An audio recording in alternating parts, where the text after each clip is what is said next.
اب آپ اس مبارک سلسلے کا نواں حلقہ سماعت فرمائیں۔ جیسے کہ کسی نے کہا تھا نا کہ سرے دار بھی پکارا، لبے بام بھی صدا دی، میں کہاں کہاں نہ پہنچا تیری دید کی لگن۔ حضور صلی اللہ علیہ وسلم قرآن پڑھے اور ظالم پتھر مارے۔ اسی لیے بی بی عائشہ نے ایک دفعہ پوچھا تھا کہ حضور آپ کی زندگی میں کوئی سخت ترین دن؟ آپ نے فرمایا عائشہ وہ میرے لیے سخت ترین دن تھا جب تیری قوم نے مجھے ٹھکرایا، میں طائف گیا تو پھر طائف والوں نے بھی میرے ساتھ ہی کہ جوتے مبارک خون سے بھر گئے۔ اتنے ظالموں نے پتھر برسائے، سفہائے طائف نے، بے وقوف پاگل بچوں نے شور کیا، اور نعوذ باللہ سب و شتم۔ لیکن اللہ کے نبی ایک جگہ آ کے بیٹھے ہیں، اللہ نے فرشتے کو بھیجا کہ میرے بدی سے کہہ دو اگر بہت اداس ہو، بہت گھبرا گئے ہو تو ہم تو اس بات پہ بھی تیار ہیں، اگر ہمیں کہو تو ابھی پہاڑ کے فرشتوں کو حکم دیتے ہیں اور دونوں پہاڑوں کو ملا کے طائف والوں کو کچل کے رکھ دیتے ہیں ہمیشہ کے لیے۔ لیکن اللہ کے نبی کہتے ہیں اللہم اہد قومی فانہم لا یعلمون، کہ میرا اللہ میری قوم ہے ان پر عذاب نہ بھیج جن کو ہدایت۔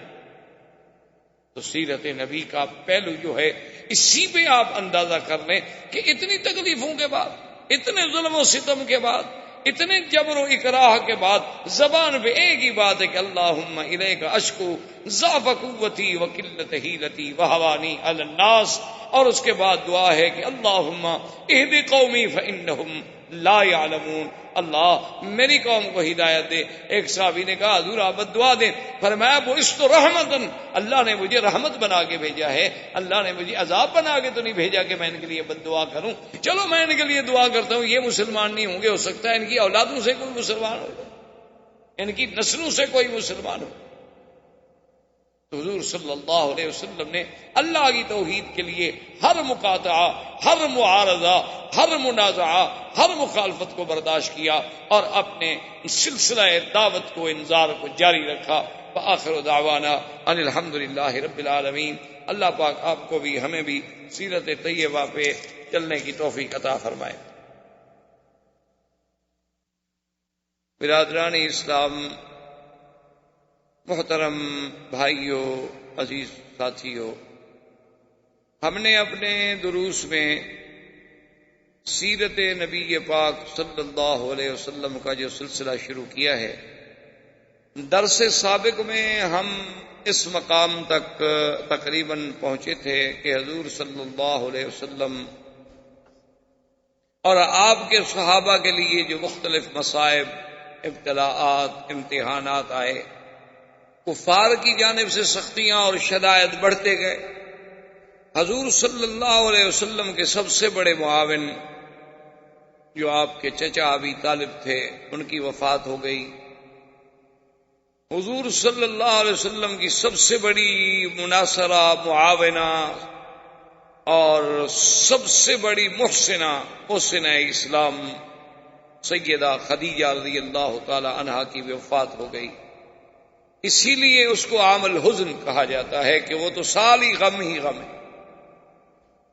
اب چونکہ ابی طالب کے دور میں جو فرق تھا وہ اتنا تھا کہ جو بڑے بڑے کفار تھے، رؤسائے قریش تھے، سردار تھے، بڑے بڑے حیثیت والے لوگ تھے، وہ آ کے حضور صلی اللہ علیہ وسلم کو ستاتے تھے، لیکن عام آدمی کو جرت نہیں ہوتی تھی کہ حضور صلی اللہ علیہ وسلم کے ساتھ بات کرے یا گستاخی کرے یا آپ کو تکلیف پہنچائے۔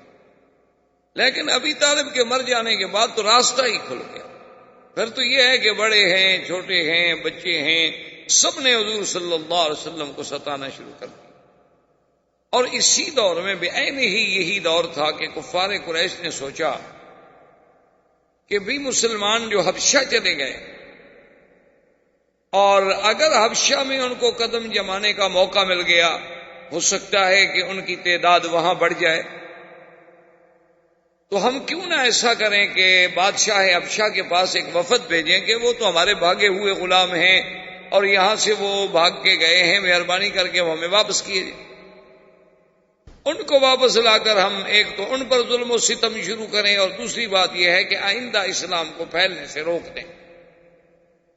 کفار قریش نے وفد بھیجا اور پھر یہ بھی فیصلہ کیا کہ بادشاہوں کا مزاج ہوتا ہے اسے کچھ نہ کچھ ہدیہ کوئی چیز پیش کی جائے تاکہ اکرام ہو اس کا، اور بادشاہ ان باتوں پہ خوش ہوتے ہیں۔ اب معلومات کیے گئے کہ بھی نجاشی جو ہے حبشے کا بادشاہ اصحمہ، اس کو کیا چیزیں زیادہ ہدیے میں پسند آتی، تو معلوم یہ ہوا کہ اسے چمڑے کی بنی ہوئی چیزیں بڑی پسند۔ تو اب جناب کفار قریش نے شام سے آیا ہوا اور ملکوں سے آیا ہوا، صنعاء سے آیا ہوا، مختلف ملکوں سے چمڑے کی چیزیں جو آئی ہوئی تھیں وہ چیزیں خریدیں، اور بڑی اعلیٰ قسم کی نایاب قسم کی چیزیں انہوں نے۔ اس زمانے میں بھی چمڑے کے برتن بنتے تھے، ظروف بنتے تھے، یہ ڈیکوریشن پیس جیسے لائٹوں کے لیے ہوتے ہیں یہ بنائے جاتے تھے، پانی کے لیے برتن بنائے جاتے تھے، اور اس سے پہننے کے لیے جیسے آج کل آپ یہ جیکٹس وغیرہ پہنتے ہیں اس زمانے کے انداز کی وہ بنائی جاتی تھی، بڑی خوبصورت چیزیں بنتی تھیں، سرانے بنتے تھے، تخیے بنتے تھے، سب چمڑے کا کام ہوتا۔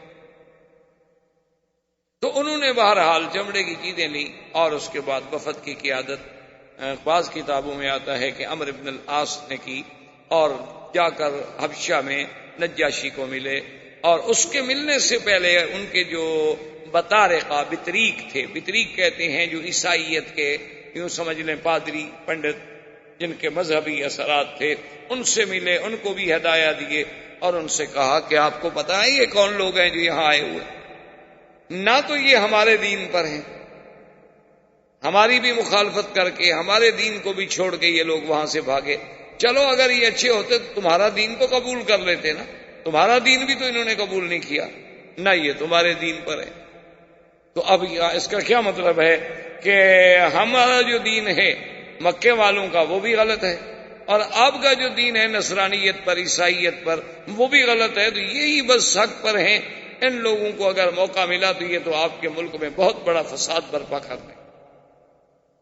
انہوں نے کہا ٹھیک ہے، آپ بادشاہ سے ملے، ملاقات کا ٹائم لے کے دیا، انہوں نے کہا جب بادشاہ پوچھے گا تو ہم آپ کی تائید کریں گے۔ لہذا قریش کا وفد پہنچا، انہوں نے بادشاہ کے سامنے اپنی باتیں رکھی، اور جو بطارقہ تھے بطریق تھے انہوں نے بھی تائید کی، انہوں نے کہا کہ ہاں بادشاہ سلامت، بات تو ٹھیک ہے، جو لوگ اپنوں کے نہیں بن سکے وہ ہمارے کیا بنے، لیکن اپنے لوگوں کو چھوڑ کے بھاگا ہے۔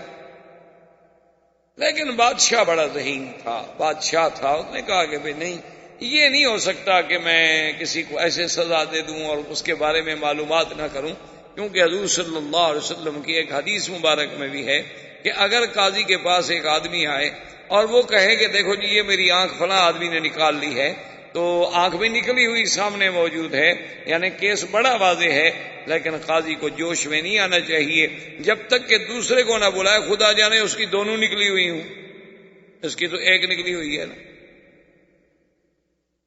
تو یہ ظلم ہوتا ہے کہ آدمی ایک طرف کا فیصلہ سننے کے بعد، ایک کے بیان سننے کے بعد فوراً حکم جاری کر دے۔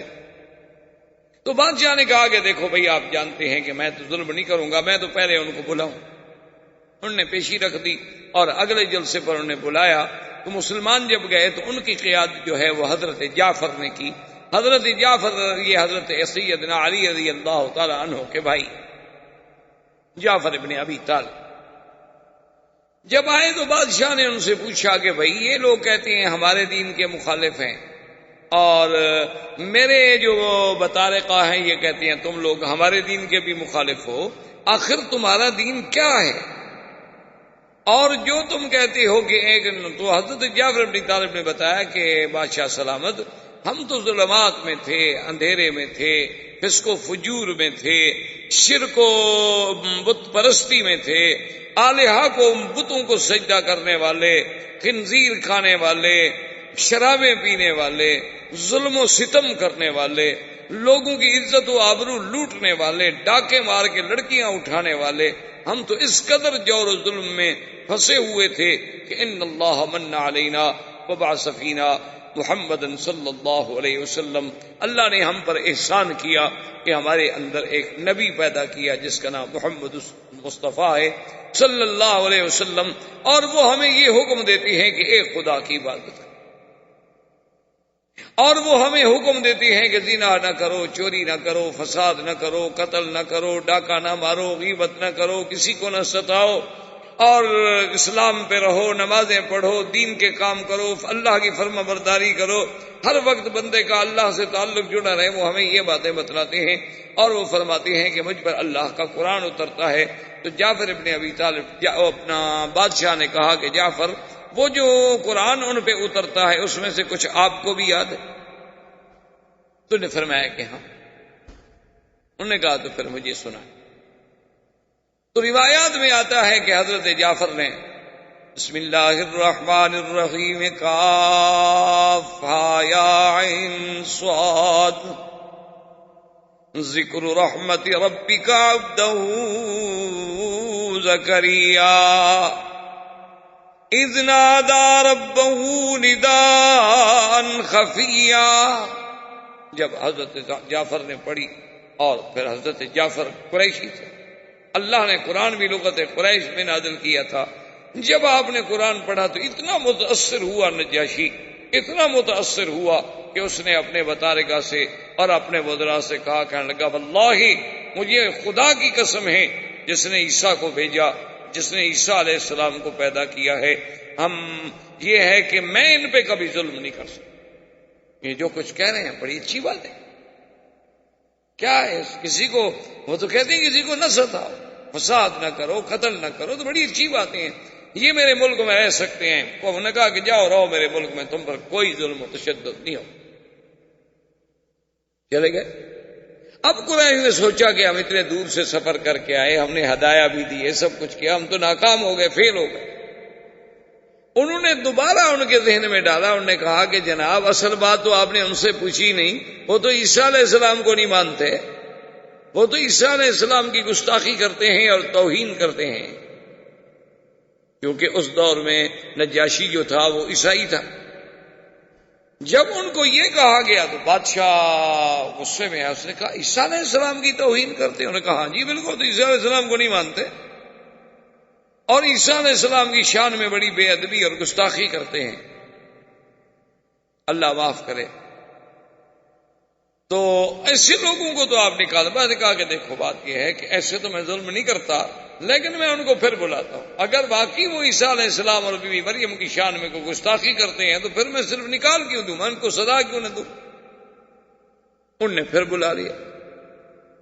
جب پھر بلایا تو انہوں نے کہا حضرت جعفر سے کہ یا جعفر هل معك شيء في عیسیٰ، تمہارے پیغمبر نے کوئی بات ایسی بھی کہی ہے کہ جو عیسیٰ علیہ السلام کے شان کے بارے میں ہو، اور تم اس کے بارے میں کیا عقیدہ رکھتے ہو؟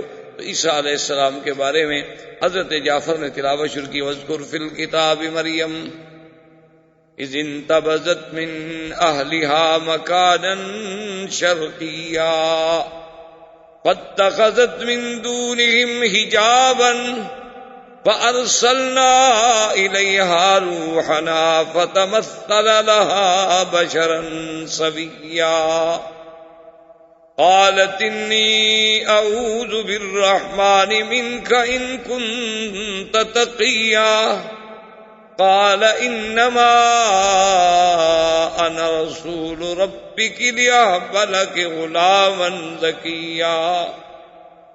کہ بی بی مریم جب علیحدہ بیٹھی تھی، دیکھا کہ کوئی بندہ آ رہا ہے، تو بی بی صاحبہ نے کہا کہ میں اپنے اللہ کے نام پہ، اس رحمان کے نام سے پناہ پکڑتی ہوں، تم اللہ سے ڈرنے والے ہو تو میرے قریب بتاؤ کہ میں ایک عورت ہوں، تم جوان ہو، ادھر کیسے آ رہے؟ تو اب سیدنا جبریل نے فرمایا کہ انما انا رسول ربک۔ بی بی مریم کیوں گھبراتی ہو؟ میں کوئی بندہ نہیں، میں تو تیرے رب کا بھیجا ہوا قاصد ہوں، لِأَهْبَ لَكِ غُلَامًا زَكِيًّا، اور میں تمہیں خوشخبری دینے آیا ہوں کہ اللہ تمہیں بہت پاکیزہ بچہ دیں گے۔ بی بی کہنے لگی کمال کی بات کرتے ہو، کیسے وہ پاکیزہ بچہ مجھے بچہ دیں؟ قالت انا یکون لی غلام فلم یمسسنی بشر ولم اک بغیا۔ بی بی مریم نے کہا کیا کہتے ہو آنے والے، مجھے کیسے بچہ ہوگا؟ مجھے تو آج تک کسی انسان نے چھوا بھی نہیں۔ یہ ہے صفت یہ ہے عفت، یہ ہے کمال. یاد رکھو میرے عزیز کہ عورت کا حسن و جمال جو ہے وہ اس کی عفت و حیا میں. جب عورت کا حیا چلا جائے وہ حسن نہیں باقی رہتا، وہ جمال نہیں باقی رہتا، وہ کمال نہیں باقی رہتا، وہ معصومیت نہیں باقی رہتی. اصل جو عورت کے لیے اللہ نے بیوٹی بنائی ہے نا، وہ اس کی عزت ہے، اس کا عصمت ہے. کہ اب دیکھیں کہ سب سے پہلی بات جو بیوی مریم کہتی ہے، جبریل سے مخاطب ہے، کہتی ہے کیا کر رہے ہو؟ لم یمسسنی بشر، مجھے تو کسی بندے نے ہاتھ تک نہیں لگایا. اور اللہ نے جو بی بی مریم کی قرآن میں تعریف کی ہے، اللہ نے جو قرآن میں بی بی مریم کی صفت بیان کی ہے، جی آپ سورۃ التحریم اٹھا کے دیکھیں تو کیا ہے؟ وَمَرْيَمَ ابْنَتَ عِمْرَانَ الَّتِي أَحْصَنَتْ فَرْجَهَا فَنَفَخْنَا فِيهِ مِن رُّوحِنَا. اللہ فرماتے ہیں کہ بی بی مریم عمران کی بیٹی جس نے اپنی شرمگاہ کی حفاظت کی، یعنی سب سے بڑی وصف جو اللہ نے، یہ نہیں کہا کہ وہ خوبصورت تھی، یہ نہیں کہا وہ پڑھی لکھی تھی، یہ نہیں کہا کہ بڑی روزے رکھنے والی تھی، بلکہ کہا کہ سب سے بڑی بات یہ ہے کہ اس نے اپنے نفس کی حفاظت کی تھی. کہ زنا تو زنا، کسی کے ساتھ نکاح بھی نہیں ہوا تھا، اسے تو کسی غیر مرد نے ہاتھ تک نہیں لگایا. اسی طرح اللہ پاک نے جو قرآن میں فرمایا ہے، آپ دیکھیں گے کہ اللہ تبارک و تعالیٰ قرآن میں فرماتے ہیں کہ ہم نے وحور عین کامثال اللؤلؤ المکنون، اللہ فرماتے ہیں ہم نے جنت میں جو حوریں رکھی ہیں بڑی بڑی آنکھوں والیاں، اور ایسے ہیں جیسے موتی صدف میں چھپا ہوتا ہے جس کو کسی نے ہاتھ نہ لگایا ہو. اور آگے قرآن پھر وصف بیان کرتا ہے کہ لم یطمثہن انس قبلہم ولا جان، کہ وہ حوریں ایسی پاک ہوں گی کہ میرے جنت والے شخص جس کو وہ ملیں گی اس سے پہلے کسی انسان تو انسان، کسی جن نے بھی ان کو ہاتھ نہیں لگایا ہوگا. اصل صفت تو عورت کی یہ ہے کہ وہ ماں اور باپ کے گھر کے بعد اس کے بدن کو ہاتھ لگے تو پھر شوہر. یہ تھی عفت و عصمت عورت کی. اسی لیے یعنی سیدہ فاطمہ الزہرا رضی اللہ تعالی عنہا نے وصیت فرمائی تھی کہ سیدنا علی سے کہ میرا جنازہ رات کو پڑھ دیں. سیدنا علی نے فرمایا بھی کہ فاطمہ کیا کر رہی ہو، تم بنت رسول پاک ہو، تم جگر گوشہ محمد مصطفیٰ ہو، اور تمہارا جنازہ ہم رات کو اجنبیوں کی طرح چپکے سے پڑھ دیں اور دفن کر دیں. فرمایا علی میری زندگی میں مجھ پہ کسی کی نظر نہیں پڑی، میں چاہتی ہوں میرے جنازے پر بھی کم سے کم نظر. انہوں نے فرمایا کہ فاطمہ کیا کہہ رہی ہو، جنازے میں کوئی کیا دیکھ لے گا، آدمی پر چادر ہے بندھا ہوا ہے، جنازے میں کیا دیکھا. اس نے کہا کم از کم لوگ یہ تو اندازہ کر لیں گے نا کہ قد لمبا ہے، چھوٹا ہے، کیسا ہے. یہ تو کم از کم آدمی کا جنازے کے بعد میت کو دیکھنے سے بھی اندازہ ہو جاتا ہے. میں تو یہ بھی نہیں چاہتا. آپ اس کے مقابلے پہ آج موجودہ دور کی بیٹیوں کی آپ ذرا تصور کریں، ان کی تہذیب کا، ان کے تمدن کا، اور وہ اس پہ کتنا فخر کرتی ہیں جب وہ بازار کی زینت ہیں، جب وہ لوگوں کے لیے سنگار کرتی ہیں، جب وہ دیکھنے کی ایک ڈیکوریشن پیس ہے کہ اس کو سب دیکھتے رہیں کہ بڑا عجوبہ عناد کر. یہ عورتیں عورت کہلانے کی بھی شرن حقدار نہیں. یہ چلتی پھرتی زندہ لاشیں ہیں، ان کو عورت کہنے ہی گناہ ہے. شرعاً آپ ان کو عورت نہیں کہہ سکتے.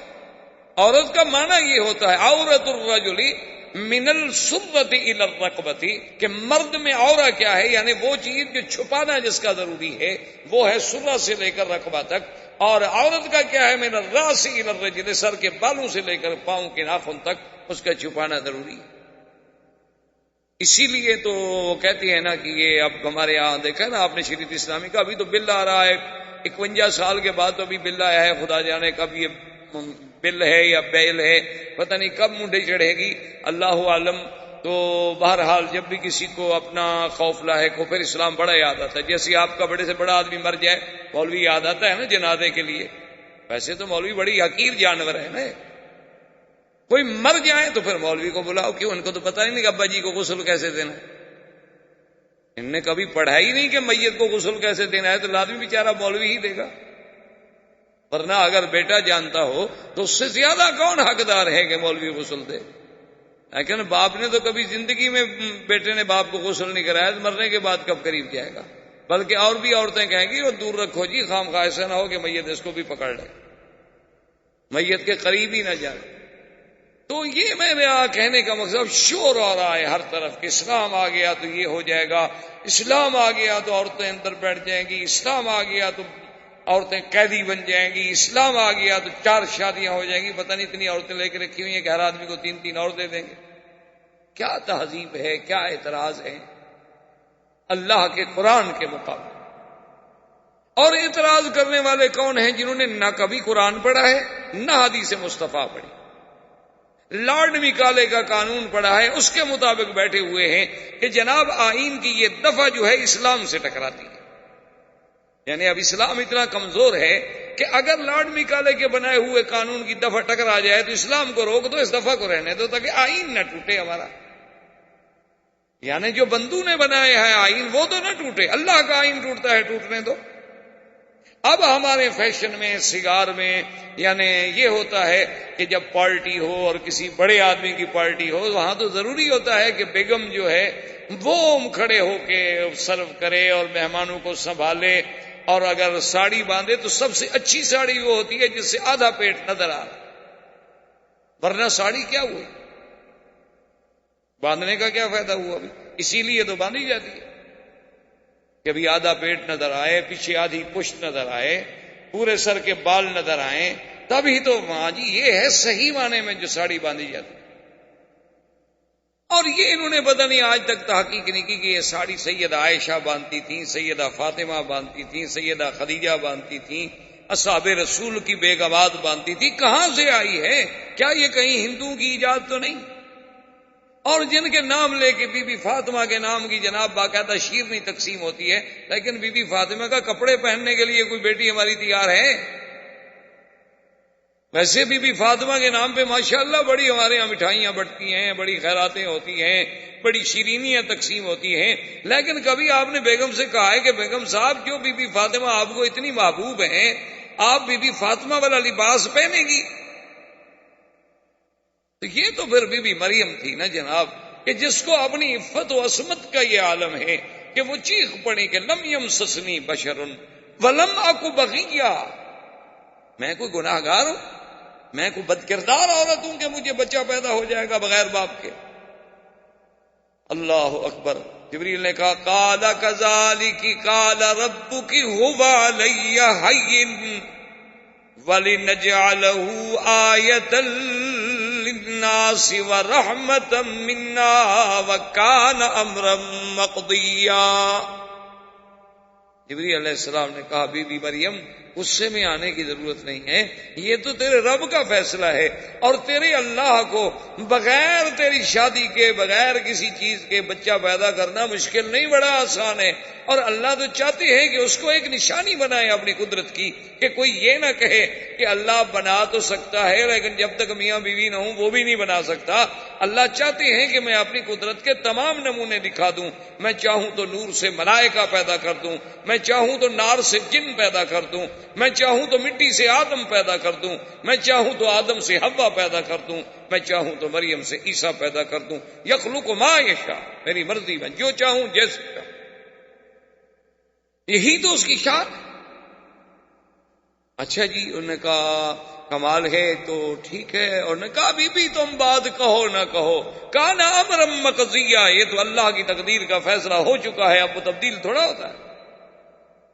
اب جناب یعنی حمل بھی ہو گیا، بد عمل بھی ہو گئی، اب بچی بیچاری بیٹھی رو رہی، یا لیتنی مت قبل ھذا وکنت نسیا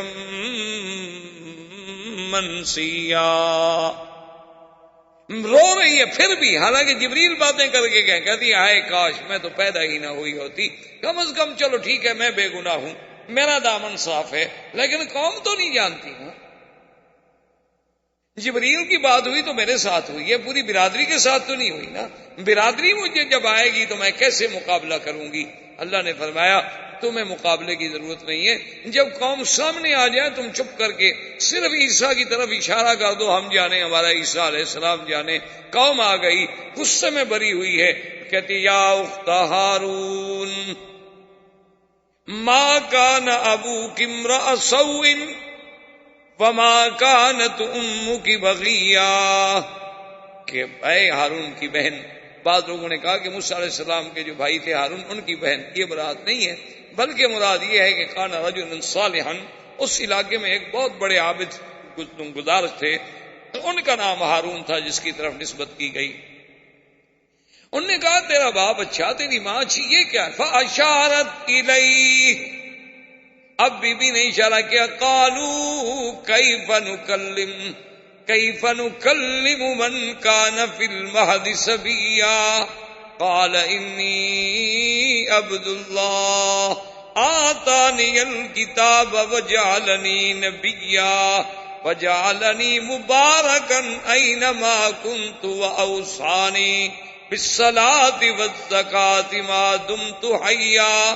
اللہ تبارک و تعالیٰ فرماتی ہیں کہ بی بی نے اشارہ کیا, عیسیٰ بول پڑے وہاں لحد میں, یعنی ابھی جھولے میں ہیں, اور بول پڑے کہ انی عبداللہ, میں تو اللہ کا بندہ ہوں, اللہ نے مجھے نبی بنایا ہے, اللہ نے مجھے برکت والا بنایا ہے, اللہ کی عبادت کرنے والا, نمازیں قائم کرنے والا, والدین کی فرما بردار. اب حضرت جعفر پڑھ رہے ہیں اور نجاشی رو رہا. جب تلاوت ختم ہوئی تو نجاشی نے ایک لکڑی پڑی تھی چھوٹی, اس کہتے ہیں ارجون, ارجون کہتے ہیں ایک باریک سی شاخ, جیسے قرآن کہتے ہیں نا کہ جب چاند آخر میں پہنچتا ہے کل ارجون القدیم, پھر اسی طرح ہو جاتا ہے. جیسے آپ نے دیکھا نا کھجور کی ایک ہلکی سی لکیر جس میں کھجور لگی ہوتی ہے, اسی طرح پھر چاند بھی ہلکا بن جاتا ہے. اتنی لکڑی اٹھا کے نجاشی نے کہا کہ واللہ یا جعفر, اے جعفر خدا کی قسم ہے, جو تم نے کہا ہے, جو تمہاری کتاب میں ہے, اس سے زیادہ کچھ نہیں, یہی حق ہے اور یہی عیسیٰ علیہ السلام. اب تو اور بتا رکھا پریشان ہو گیا, ابھی یہ تو نجاشی اور متاثر ہو گیا. اس نے کہا دیکھو تم میری سلطنت میں رہو اور جب تک چاہو رہو, کوئی تمہیں روکنے والا نہیں.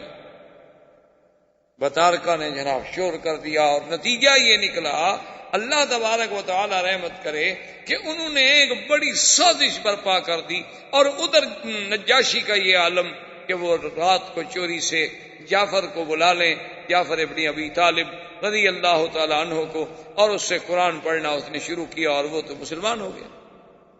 یہ وہی نجاشی بادشاہ ہے کہ جس نے ام حبیبہ ابو سفیان کی بیٹی جو ہیں, جو زوجہ محمد مصطفیٰ ہیں صلی اللہ علیہ وسلم, ان کا نکاح حضور سے کرنے والا یہی نجاشی بادشاہ تھا. اسی نے حق المہر دی, اسی نے سارے اخراجات ادا کیے, اور اسی نے بی بی ام حبیبہ کو یہاں سے بانیاں دے کے, خادم دے کے, ہدایہ دے کے حضور صلی اللہ علیہ وسلم کی خدمت میں بھیجا تھا. وہ مسلمان ہو گیا. اب بطارکہ کو پتہ چلا کہ ہمارا تو بادشاہ گیا, مسلمان ہو گیا. بطارکہ نے سب اپنے بڑے بڑے جو پادری تھے, بڑے بڑے پنڈت تھے, راہب تھے, سب کو اکٹھا کیا, وفد بنا کہ بادشاہ سے آخری بات کرتے ہیں, یا ہماری بات مانیں اور یا پھر شہنشاہیت چھوڑیں, ہم اس کے مخالف. تو بادشاہ سمجھدار تھا, اس نے کہا کہ اب میں کیسے ان سے جان چھڑاؤں. تو تاریخ کہتی ہے کہ اس نے یہ کیا کہ وہ جو سورت مریم قرآن کا صفحہ لکھا ہوا تھا وہ اس نے اپنے اندر کی جیب میں رکھ لیا, اندر کی جیب میں رکھ لیا, اور بیٹھ گیا. اور بطارکہ سے کہا کہ بھی کیا. انہوں نے کہا دیکھو بات سنو, کہ جو ہم کہتے ہیں نا کہ عیسیٰ کے بارے میں کہ وہ اللہ کا بیٹا ہے اور ثالث و ثلاثہ ہے اور یہ ہے اور وہ ہے, سارے جو ان کے عقیدے تھے جھوٹے. اگر تم ان عقائد کو مانتے ہو تو بالکل ٹھیک ہے, اگر نہیں مانتے ہو تو پھر ہم سب تمہارے خلاف اعلان جنگ کرتے ہیں. تو بادشاہ نے یوں سینے پہ ہاتھ رکھا اور کہا ہاں ہاں میں اس کو مانتا ہوں, میں تو اس کو مانتا ہوں, کہ ہاں ہاں میں تو اس کو مانتا ہوں, میرا تو ایمان ہے اس. حالانکہ وہ تو کہہ رہے تھے جو میرے اندر ہے اس پہ ایمان ہے, جو کاغذ اندر چھپایا ہوا تھا قرآن لکھا ہوا. اور وہ پنڈت خوش ہو گئے کہ اچھا اسی پہ ایمان گاؤ جی, زندہ باد زندہ باد. بس یہ قوم تو ایسی ہوتی ہے نا, مرضی میں زندہ باد, مرضی میں مردہ باد. قوم کا کیا, ایک منٹ میں ان سے کہہ دو بھی نماز نہیں پڑھو گے, کہیں گے ٹھیک ہے چلو, اگر چھٹی ملتی ہے تو اچھی بات. اور کہو بھی نماز پڑھنی چاہیے, کہیں ٹھیک ہے اچھی بات ہے یار, واقعی نماز پڑھنے سے ثواب ہوتا. قوم کا کیا، ان کے نزدیک تو کہتے ہیں جی دین میں بڑی آسانی ہے، پڑھ لو نہ پڑھو کیا فرق کیا پڑا۔ تو اب جناب بہرحال وہ خوش ہو گئے، لیکن کچھ دنوں کے بعد ان کو پتہ چل گیا کہ بھئی نجاشی تو پکا مسلمان ہو گیا، تو روز مسلمان اس کے گھر آ جا رہے ہیں۔ تو انہوں نے بہرحال اعلان جنگ کر دیا نجاشی کے خلاف، اور اپنی جتنی عیسائی قوتیں تھیں ان سب کو جمع کیا۔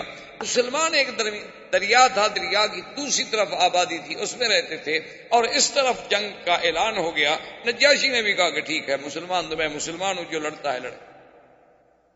اب مسلمان بیچارے پریشان کہ کیا ہوگا، کبھی اگر تو نجاشی جیت گیا پھر تو ہماری جان بچ گئی، وہ مسلمان ہے، اور اگر خدا نہ خواستہ آج کی جنگ میں نجاشی ہار جاتا ہے تو ہم تو ماریں گے، پھر تو جو آئے گا وہ عیسائی ہوگا اور وہ ہمارا سب سے بڑا دشمن ہوگا۔ اس پریشانیوں میں مبتلا تھے۔ انہوں نے کہا کہ آخر کون آدمی جائے اتنا بڑا دریا عبور کر کے جا کے خبر لے کے آئے۔ تو حضرت زبیر نے کہا کہ میں جاتا ہوں۔ زبیر آئے وہاں سے دریا عبور کر کے۔ اللہ کی مہربانی یہ ہوئی کہ نجاشی کو اللہ نے فتح دی، مخالفین شکست کھا گئے، واپس آئے۔ تو انہوں نے کہا کہ مسلمانوں تمہارے لیے خوشی ہے، خیر ہے کہ نجاشی بچ گیا، اس کی سلطنت بھی بچ گئی۔ یہ وہی نجاشی ہے کہ جس کے مرنے پر اللہ نے اپنے نبی پاک کو اطلاع دی، اور آپ نے صحابہ سے فرمایا مات اخیکم النجاشی، کہ تم ہمارا بھائی مسلمان نجاشی فوت ہو گیا ہے، چلو اس پہ ہم صلاۃ الجنازہ، نماز جنازہ غائبانہ پڑھیں۔ اور یہی وہ مسئلہ ہے جو ائمہ کے درمیان میں بھی مابہل اختلاف ہے، یاد رکھیں اتفاق سے، کیونکہ بات آ گئی ہے تو کہ کیا کسی کے مرنے پر غائبانہ جنازہ نماز پڑھی جا سکتی ہے یا نہیں پڑھی جا سکتی۔ یہ مسئلہ جو ہے ائمہ کرام کے نزدیک مابہل اختلاف۔ امام احمد بن حنبل رحمۃ اللہ علیہ کے ماننے والے، اسی طرح امام شافعی رحمۃ اللہ علیہ کے ماننے والے اور علماء اہل حدیث اس بات کے قائل ہیں کہ اگر کوئی بندہ مثلا کسی ملک میں، ہندوستان میں مر گیا، پاکستان میں مر گیا، بنگلہ دیش میں مر گیا، اور ہم اس پر یہاں جنازہ غائبانہ پڑھے تو کہتے ہیں بھی جائے۔ ان سب کی بڑی دلیل جو ہے وہ یہی نجاشی کا قصہ ہے کہ نجاشی کی موت حبشہ میں ہوئی، اور سرکار دو عالم صلی اللہ علیہ وسلم نے جنازہ جو ہے وہ تو مکے میں پڑھا، وہاں تو نہیں پڑھا، مدینہ منورہ میں۔ تو کہاں حبشہ اور کہاں مدینہ منورہ، تو مغنی یہ ہے کہ صلاۃ الغائب تھی۔ ان سب حضرات کی دلیل یہ ہے۔ امام ابو حنیفہ رحمۃ اللہ علیہ کے نزدیک غائبانہ نماز جنازہ پڑھنے کی اجازت نہیں ہے، وہ فرماتے ہیں کہ اس لیے وہ فرماتے ہیں کہ پہلی چیز تو یہ دیکھو کہ کیا ہر اس آدمی پر جنازہ غائبانہ پڑھا جائے گا جس کا پہلے بھی جنازہ ہو چکا ہو یا نہ ہوا ہو۔ وہاں نجاشی کا جنازہ کس نے پڑھا تھا حبشہ میں؟ وہاں تو اس کا جنازہ پڑھا ہی نہیں گیا، مسلمانوں کو تو خود پتہ نہیں تھا جنازہ کیسے پڑھا جاتا ہے۔ وہ مسلمان تو مکے سے ہجرت کر کے بیچارے وہاں پہنچے ہوئے تھے، اور ابھی دین کے احکام آئے ہی نہیں تھے۔ اور دوسری بات یہ ہے کہ وہ تو اللہ نے باقاعدہ خبر کی، جبریل کو بھیج کے اطلاع دی حضور صلی اللہ علیہ وسلم کو کہ نجاشی مر گیا ہے۔ اور بعض روایات میں یہ بھی ہے کہ جیسے بیت المقدس کو سامنے کر دیا گیا، اسی طرح نجاشی کو بھی اللہ کے نبی کے سامنے کر دیا گیا، اور حضور صلی اللہ علیہ وسلم نے اس پہ جنازہ پڑھا۔ تو فرماتے ہیں کہ یہ تو ایک خاص واقعہ ہے، ورنہ اس کے علاوہ اور کتنے صحابہ جنگوں میں شہید ہوتے رہے، حضور نے کسی اور کا جنازہ کیوں نہیں پڑھا؟ کہ اگر غائبانہ جنازہ سب کے لیے تھا تو حضور کی دعا کس کو نہیں چاہیے تھی؟ بھائی چاہے کتنا بڑے سے بڑا شان والا صحابی ہو، لیکن حضور کی دعا کے لیے تو سب محتاج تھے۔ تو کتنی لوگ ہیں جن کی حضور کو اطلاع ملی کہ حضور فلاں صحابی شہید ہو گئے، فلاں صحابی شہید ہو گئے، فلاں صحابی شہید ہو گئے، لیکن حضور نے کسی کا بھی نہیں پڑھا۔ اور تیسری بات یہ ہے کہ امام ابو حنیفہ رحمۃ اللہ علیہ ایک حدیث سے استدلال فرماتے ہیں کہ ایک عورت تھی جو مسجد کی صفائی کرتی تھی، وہ بیمار ہو گئی، تو حضور نے فرمایا کہ بھائی اگر وہ فوت ہو جائے تو مجھے خبر دی جائے، کیونکہ وہ مسجد کی خادمہ تھی، میں چاہتا ہوں کہ اس کا جنازہ میں خود پڑھوں۔ اور جب وہ صبح ہوئی، حضور صلی اللہ علیہ وسلم نے پوچھا کہ بھئی اس بی بی کا کیا حال ہے، وہ مسجد کی جو خدمت کرتی تھی؟ انہوں نے کہا یا رسول اللہ ماتت، وہ تو فوت ہو گئی۔ حضور نے فرمایا اللہ اعظم تمونی، تم لوگوں نے مجھے خبر کیوں نہیں کی؟ میں نے تو پابند کیا تھا۔ انہوں نے کہا حضور وہ رات کو فوت ہو گئی، آپ آرام میں تھے، ہم نے یہ مناسب نہیں سمجھا کہ کہ حضور صلی اللہ علیہ وسلم کو رات کو جگایا جائے، اور جنازے میں بھی لا وجہ تاخیر کرنے سے آپ نے منع فرمایا ہے کہ جتنا جلدی ہو سکے میت کو دفن کرو۔ حضور نے فرمایا دلونی علی قبرہ، اس کی قبر پر مجھے لے چلو۔ حضور صلی اللہ علیہ وسلم تشریف لے آئے، فصلی علی قبرہا، حضور نے پھر قبر پہ کھڑے ہو گئے جنازہ۔ تو اب امام حنیفہ فرماتے ہیں کہ بھی اگر غائبانہ جنازہ ہی پڑھنا تھا تو وہی مسجد میں کھڑے ہو۔ حضور فرماتے ہیں کہ ایک دفعہ اور پڑھ لو جنازہ، پھر قبر پہ آنے کی کیا ضرورت۔ تو اس لیے بہرحال یہ اپنے اپنے دلائل ہیں، اور ان کا موقع جو ہے وہ تو کتب احکام اور کتب فقہ ہوتی ہیں، لیکن اگر ایک مسئلہ سامنے آ گیا تو افادے اور استفادے کے لیے میں نے کچھ تھوڑی سی باتیں اس پہ عرض کر دی۔ تو بہرحال اب جناب حبشہ کے نجاشی کی وجہ سے وہاں تو مسلمان مطمئن ہو گئے، لیکن حضور صلی اللہ علیہ وسلم کے لیے بڑا شدت کا دور۔ حضور صلی اللہ علیہ وسلم نے سوچا، آپ طائف تشریف لے گئے، طائف میں آپ کو امید تھی کہ شاید کوئی اللہ کا بندہ میری بات وہاں سن لے اور اسلام لے آئے اور اسلام کی اعانت کا ذریعہ بن جائے۔ وہاں حضور صلی اللہ علیہ وسلم کی طائف والوں نے اتنی مخالفت کی کہ حضور نے بی بی عائشہ کو فرمایا تھا کہ عائشہ وہ طائف کا جو دن مجھ پہ سخت گزرا ہے نا، ایسا دن کبھی سخت۔ حضور صلی اللہ علیہ وسلم پہ پتھر برسائے ظالموں نے، آپ کا بدن مبارک لہو لہان ہو گیا، آپ کے جوتے مبارک خون سے بھر گئے۔ آپ راستے میں تشریف لائے تو ایک باغ تھا، اس باغ میں کچھ دیر سستانے کے لیے، کچھ دیر آرام کرنے کے لیے حضور اندر چلے گئے۔ وہ باغ جو ہے وہ تھا عتبہ اور شیبہ کا، یہ دونوں مکے کے بڑے کافروں میں تھے۔ حضور صلی اللہ علیہ وسلم نے یہ سوچا کہ چلو کچھ دیر تو آرام، تھوڑی سی دیر بیٹھ۔ عتبہ اور شیبہ بھی موجود تھے باغ میں، انہوں نے جب دور سے دیکھا تو انہوں نے بھی پہچان لیا کہ ہذا محمد الرسول اللہ صلی اللہ علیہ وسلم، لیکن ان کے دل میں پھر بھی کچھ نہ کچھ، وہ آخر برادری کا، قوم کا، کچھ روایات کا، عادات کا بھی تو لحاظ ہوتا ہے۔ انہوں نے اپنے غلام کو بلایا اور غلام سے کہا کہ یہ کچھ انگور ہیں، پانی ہے، لے جاؤ محمد رسول اللہ کی خدمت میں پیش کرو۔ کچھ بھی ہو، ہماری مخالفت اپنی جگہ ہے، لیکن آخر ہمارے باغ میں تو آئے ہیں۔ قریش میں، عرب میں روایات کا بڑا لحاظ تھا۔ آج بھی بڑے بڑی قومیں جو ہیں، مارشل قسم کی قومیں، ان میں بھی روایات بڑی ہیں کہ بس اگر دشمن بھی دروازے پہ آ گیا تو بس آ گیا۔ وہ انگور لایا، پانی لایا، حضور کی خدمت میں پیش کیا۔ حضور صلی اللہ علیہ وسلم نے اپنا بدن مبارک دھویا، اپنے ہاتھ پاؤں مبارک صاف فرمائے، اس کے بعد پانی تھوڑا نوش فرمایا، وہ انگور سامنے رکھا، فرمایا بسم اللہ الرحمن الرحیم۔ جب حضور نے پڑھا بسم اللہ الرحمن الرحیم تو وہ غلام، اس کا نام تھا عداس، فتحیر، حیران ہو، اس نے کہا کہ بسم اللہ الرحمن الرحیم، یہ تو مکے کے قریش والے، کفار قریش، رؤسائے قریش، وہ تو کبھی نہیں پڑھتے بسم اللہ الرحمن الرحیم۔ وہ تو اگر کبھی خدا کا نام لینا بھی چاہتے ہیں تو کہتے ہیں بسم کا اللہم۔ یہ الرحمن الرحیم تو وہ نہیں جانتے۔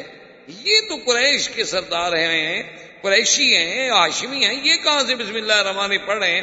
تو جب وہ بڑا حیران ہوا تو حضور نے فرمایا کہ عداس کیوں حیران ہو؟ اس نے کہا حضور ایسے کلمات میں نے آج سے پہلے کبھی سنے نہیں کسی مکے والے سے۔ حضور نے فرمایا اچھا تم یہ بتاؤ کہ من اینا، تم کہاں کے رہنے والے ہو؟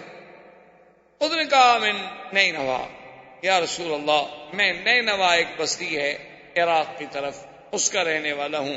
حضور نے فرمایا اچھا تم اس نینوا کے رہنے والے ہو الذی فیہا یونس ابن متیٰ، جس میں حضرت یونس ابن متیٰ تھے۔ اب تو عداس اور حیران ہو گیا۔ اس نے کہا کہ آپ کیسے جانتے ہیں یونس ابن متیٰ کو؟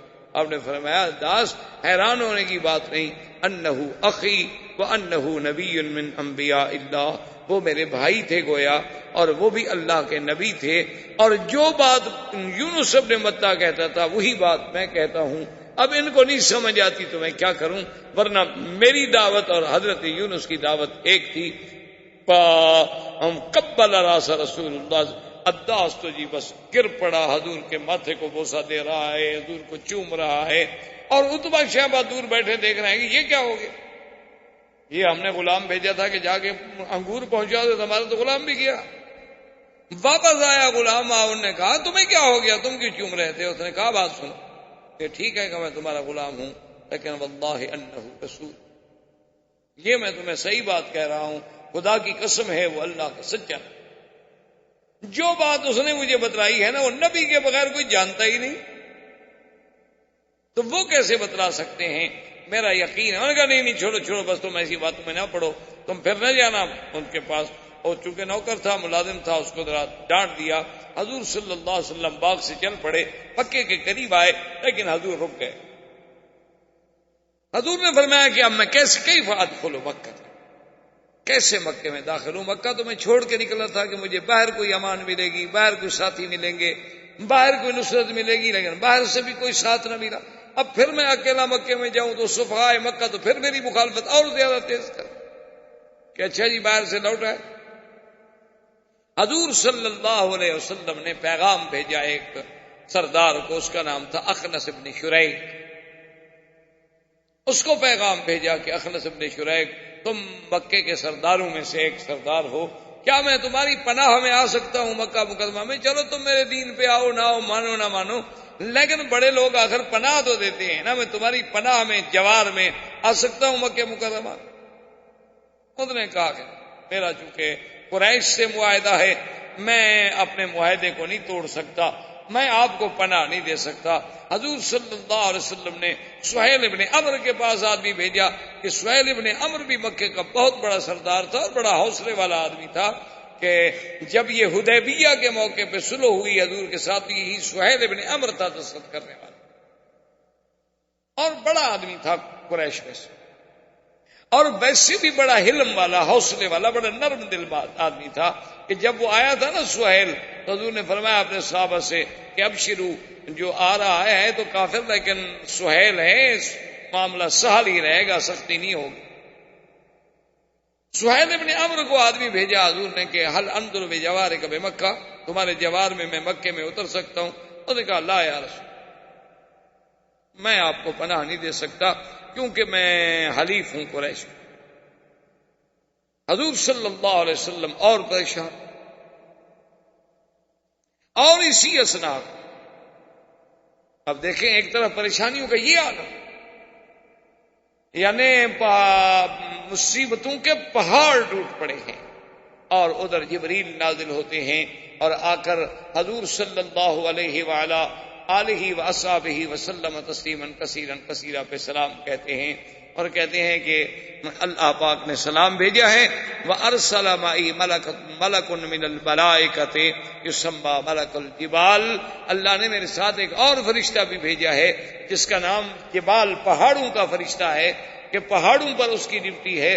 اور اللہ فرماتے ہیں اِنَّ رَبَّكَ يُقْرِئُكَ السَّلَامَ، تیرے رب نے محمد مصطفیٰ تجھ پہ سلام بھیجے ہیں، اور ساتھ یہ بھی فرمایا ہے کہ اگر تم چاہتے ہو تو نطبق الاخشبین علی اہل الطائف، وہ جو پہاڑ ہے نا اخشبین، ایک ادھر اور ایک ادھر، اگر آپ چاہیں تو ہم حکم دیتے ہیں ملک کو کہ دونوں پہاڑوں کو ملا دے اور ان کو کچل ختم کر دے۔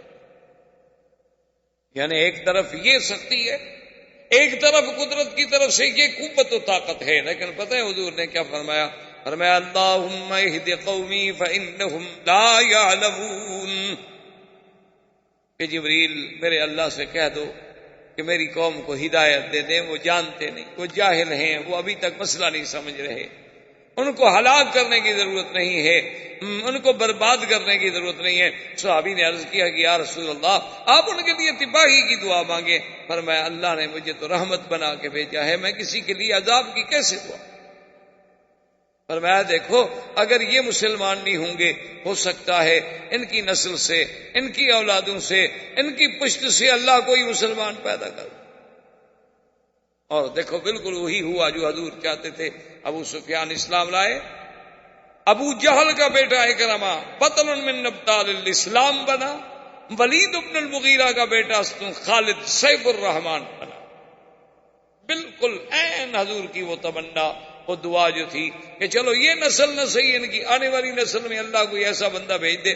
آپ دیکھتے ہیں کہ حضرت خالد کا کتنا بڑا مقام ہے کہ آج تک کفر حضرت خالد کی تلوار کی کاٹ کو نہیں بھول سکا۔ دیکھو نا مسلمان ہم نہتے ہیں، کمزور ہیں. آخر آپ دیکھیں کہ آج کل کا میڈیا اور انٹرنیٹ اور ساری دنیا لگی ہوئی ہے اسلام اسلام اسلام اسلام. کیا بلا ان کو کھا گئی؟ ہمارے پاس تو اللہ کے بندے ابھی تک وہی ٹانگا اور گدا گاڑی چلتی ہے. ان کو کیوں موت آئی ہوئی ہے اسلام سے؟ لیکن وہ جانتے ہیں کہ یہ سرکس کا شیر ہے. جب یہ جاگ گیا نا، اس کو پتہ چل گیا کہ میں شیر ہوں، بس یہ ابھی اپنے آپ کو ذرا کھیل کود میں لگایا ہوا ہے، لہو و لعب میں پڑا ہوا ہے. یہ ابھی تو اس کو لوگ بندر سمجھ کے نچا رہے ہیں، لیکن یہ جب اپنی پہ آ گیا نا، پھر اس کی ایک دھاڑ کے آگے بھی کوئی نہیں ٹھہرے گا. پھر تو اللہ اکبر کی نعرہ ہی لگانا ہے نا، اور کیا کرنا. پھر ان کے میزائل کس کام آئیں گے؟ یہ تو اس وقت سے ہم نے دیکھے ہوئے ہیں جب ہمارے مدنی باغ پیدا ہوئے تھے. یہ تو اس وقت آپ قرآن کو اٹھا کے دیکھیں نا، جنہوں نے کیا کہا تھا کہ انا كنا نقعد منها مقاعد للسمع فمن يستمع الآن يجد له شهابا رصدا، کہ ہم نے اپنے اوپر ٹھکانے بنائے ہوئے تھے آسمانوں میں، اور ہم جا کر فرشتوں کی بات سنتے تھے. لیکن کیا کریں، اب ہم جاتے ہیں تو وہاں سے ہمیں میزائل آسمانی مارے جاتے ہیں. وہ شہاب رصد کیا تھا جسے آپ کہتے ہیں جی تارا ٹوٹا؟ تو ہمارے تو یہ ہماری اصل وجہ یہ ہے. دیکھیں نا جی، رات دن، یعنی کوئی دنیا میں اگر ان کا کوئی جہاز بھی گر جائے، کہتے ہیں مسلمان نے پھونک ماری ہو، ہمارا جہاز گر گیا. وہ بدبخت ہو، جہاز تمہارا گر گیا. ہم نے کہا نہیں یہ نہیں، چلو دعا، پھونک نہیں ماری ہوگی نا، کھڑے ہو کے دعا کی، قنوت نادرہ پڑی ہو. بھئی ہاں بالکل ٹھیک ہے، ہمارا تو خدا پہ ایمان ہے. تم 25 مارو گے، خدا اس سے زیادہ تمہارے بات ہے. گنتے جاؤ. ہمارا تو اب بھی ایمان ہے کہ ساری دنیا کا یہودی اسی لیے اکٹھا ہو رہا ہے تاکہ ان کو ہلاک ہونے میں ہمیں ڈھونڈنا نہ پڑے. ہمارا تو اب بھی ایمان، ہمارا تو عقیدہ ہے اسلام آئے گا، ابھرے گا، اور اسے دنیا کی کوئی طاقت نہیں روک سکتی. دنیا کوئی طاقت نہیں روک سکتی. اب دیکھیں نا جی، کہاں اسلام ہے؟ آپ کا ہندو چیخ پڑا، اگر اسلام کا بل آ گیا تو ہمیں بڑا خطرہ ہے. وہ اسلام کے بل سے آپ کو کیا خطرہ ہے؟ کہتے پھر کہیں مسلمان جاگ نہ جائے. اگر جاگ گیا تو پھر اس کو پتہ ہے نا کہ 850 سال تو پہلے بھی رہے ہیں ہم پر. وہ پہلے چپراسی تو نہیں لگے ہوئے تھے نا وہاں. یہ تو جب ہم بد عمل ہوئے تو گر گئے نا. آج تک صلیبیوں کو ایوب بھولا ہوا ہے، صلاح الدین بھولا ہوا ہے، مغیرہ بھولا ہوا ہے. آج تک کفر کو سیدنا عمر اور خالد بھولے ہوئے ہیں. ایسی قوم کبھی دیکھی ہوگی کہ ان کو یعنی دشمن کہہ رہا ہے کہ حضرت خالد خیال رکھنا، ہماری قوم کے پاس سائنائڈ ایک زہر ہوتی ہے، وہ انہوں نے اپنی انگوٹھیوں میں چھپائی ہوتی ہے تاکہ اگر دشمن پکڑ لے تو بس ذرا چکھ لی اور بندہ ختم ہو گیا. جس کا ذائقہ آج تک کوئی رپورٹ نہیں کر سکا. اتنی خطرناک وہ زہر ہے. خیال کرنا کسی کے ہاتھ کا پانی نہ پینا، کھانا نہ کھانا، کہیں دشمن زہر نہ ملا دے. تو حضرت خالد نے فرمایا اچھا وہ کیا ہوتی ہے؟ تو اس نے اپنی انگوٹھی کھولی، اس نے کہا دیکھو یہ ہو. اچھا یہ تو بہت تھوڑی سی ہے. انہوں نے کہا کمال کر رہے ہو، اس کو تو زبان لگ جائے تو بس بندہ مر جائے، تم کہہ رہے ہو تھوڑی سی ہے. انہوں نے کہا اچھا اس کو اس میں ڈالو. انہوں نے کہا کیا کر رہے ہو؟ کہا ڈالو تو صحیح. بسم اللہ الذی لا یضر مع اسمہ شیء فی الارض ولا فی السماء وهو السمیع العلیم. اور سامنے گلاس پی گیا، وہ ہکا بکا دیکھ رہا، اب گرا اب گرا اب گرا. انہوں نے کہا کیا گرا؟ انہوں نے کہا تمہیں کچھ نہیں ہونا. کیا مطلب؟ جس خدا خالق ہے اسی کے نام سے ہم نے پی ہے، اس نے مجھے. تو اس قوم سے کون نہ ڈرے میرا بھائی. یہ کمال ہے نا کہ ادھر شدتوں کا یہ عالم ہے اور ادھر مدنی کی رحمت کا یہ عالم ہے. کہتے ہیں اللہ اہد قومی فانہم لا یعلمون، میری قوم کو ہدایت عطا فرما دے. یہ بیچاروں کا قصور کوئی نہیں، یہ جانتے. اور حضور صلی اللہ علیہ وسلم نے سہیل کو پیغام بھیجا، اس نے بھی انکار کیا. آخر میں حضور صلی اللہ علیہ وسلم نے مطعم ابن عدی کو پیغام بھیجا. انہوں نے کہا مکے والوں کچھ تو عقل کرو. آخر مطعم ابن عدی نے کہا کہ یا رسول اللہ انزل فی جوار، چلو آپ میری پناہ میں آ جائیں، میں آپ کو اپنی پناہ میں لیتا ہوں اور آپ بالکل تشریف لائیں، اور جس وقت آپ مکے میں پہنچے تو آپ ہمیں باخبر. حضور نے خبر دی. مطعم نے کیا کیا کہ اپنے بیٹوں کو 6 بیٹے تھے اس کے، حکم دیا کہ سب اسلحہ اچھی طرح پہن لو، تیار ہو جاؤ. اور حضور سے پوچھا کہ کیا کرنا ہے؟ حضور نے فرمایا میں نے تو پہلے کعبے کا طواف کرنا ہے جا کے. تو آگے حضور چل رہے ہیں اور پیچھے مطلب ابن عدی کے 6 بیٹے مسلح ہو کے جا رہے ہیں اور قریش کھڑے ہیں. یہ کیا ہوگا؟ اس نے کہا خبردار. ابو سفیان دوڑا, اس نے کہا بتاؤ یہ کیا ہوگا, کیا تم بھی مسلمان ہو گئے کہ نبی کے پیچھے چل رہے؟ کہا دیکھو ابو سفیان میں مسلمان نہیں ہو گیا, لیکن نظر رسول اللہ صلی اللہ علیہ وسلم فی جواری, اللہ کے نبی میری امان میں اترے ہیں, لہذا ابھی کوئی ہاتھ نہ بڑھائے.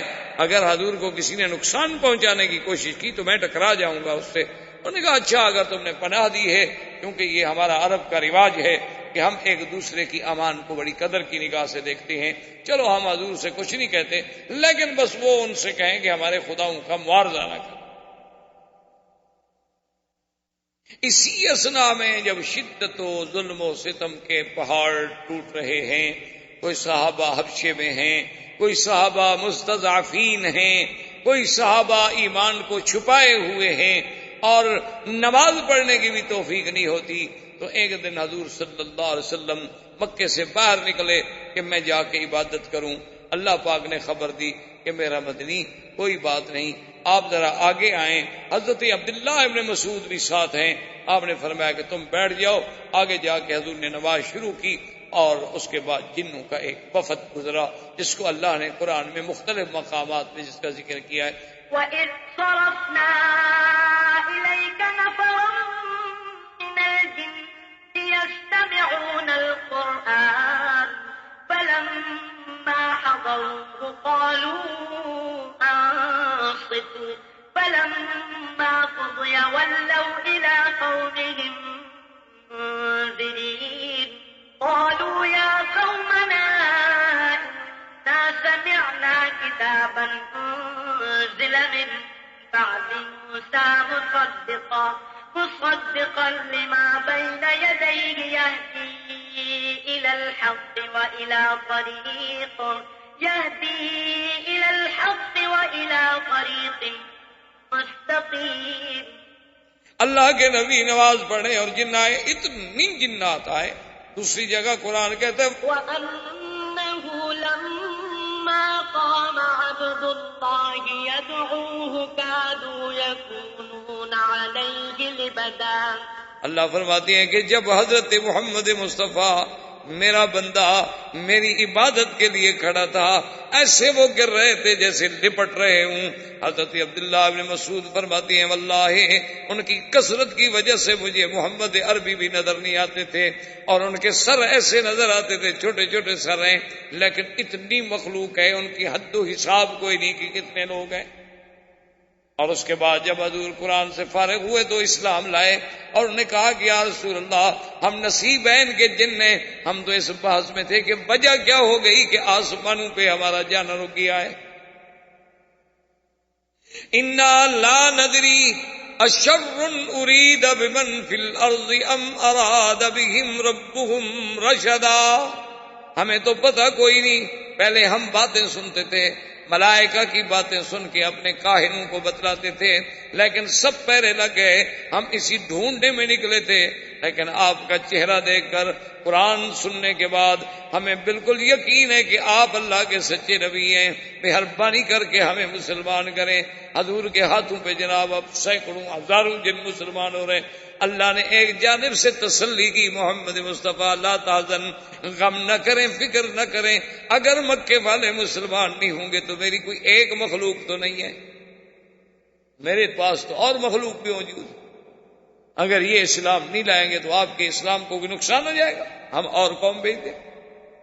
اب یہی میں عین ہی شدت کے اور تکالیف کا دور ہے کہ عین اللہ تبارک و تعالیٰ کی رحمت جوش میں آئی کہ اپنے نبی کی تسلی کے لیے, اطمینان قلب کے لیے اور تطمین کے لیے کہ میرے مدنی کا رات اور دن جو ہے ستم میں گزر رہا ہے اور تکالیف میں گزر رہا ہے, پریشانیوں میں گزر رہا ہے, تو یہاں غم و اندوہ کی آخری حد ہے, اور وہاں میری رحمت کے فیصلے, اللہ کی رحمت کے فیصلے ہو رہے ہیں کہ ہم نے اپنے نبی کو تسلی بھی دینی ہے اور اپنے نبی کو اپنے قدرت کی آیات بھی دکھلانی ہے اور آپ کا شان بھی بلند کرنا ہے، اور اللہ کی تقدیر نے اسراء اور معراج کا فیصلہ کیا، کیونکہ اب یہ وہی دن ہے جس میں میرے مدنی کو معراج ہوتا ہے، جس کا پہلا حصہ اسراء ہے اور دوسرا حصہ معراج ہے۔ زندگی باقی تو بات باقی انشاءاللہ، وما علینا الا البلاغ۔ برادران اسلام، محترم بھائیوں، عزیز نوجوانوں، سیرت پاک کے سلسلے میں کچھ عرصے سے یہ سلسلہ دروس جاری ہے، اور ہم نے سیرت مبارکہ کے کچھ حصے، کچھ احوال، کچھ حالات پڑھے، بیان کیے اور سنے۔ تو جب حضور صلی اللہ علیہ وسلم کے لیے مکہ کی سرزمین تنگ ہو گئی تو آپ طائف تشریف لے گئے۔ طائف والوں نے بھی استقبال کے بجائے بڑا شدید رد عمل ظاہر کیا، حضور صلی اللہ علیہ وسلم کے بدن مبارک کو زخمی کیا۔ صفحائے طائف نے حضور صلی اللہ علیہ وسلم پہ آوازیں کسے، آپ کے پاؤں مبارک خون سے بھر گئے۔ اسی عالم میں پھر حضور صلی اللہ علیہ وسلم واپس سرزمین حرم مکہ مکرمہ کو لوٹے تو آپ کے لیے یہ دن جو تھے بڑے شدید ہموم اور غموم کے دن تھے۔ ایک طرف حضور صلی اللہ علیہ وسلم پر یہ پریشانیوں کا اور دکھوں کا عالم تھا، عام الحزن تھا، معاونین وفات کر گئے، مساعدین کے پاس اتنی قوت و طاقت نہیں کہ وہ دشمنوں کا مقابلہ کر سکیں، اور اللہ کے نبی اللہ کی دعوت کے لیے ہر وقت بے چین ہیں۔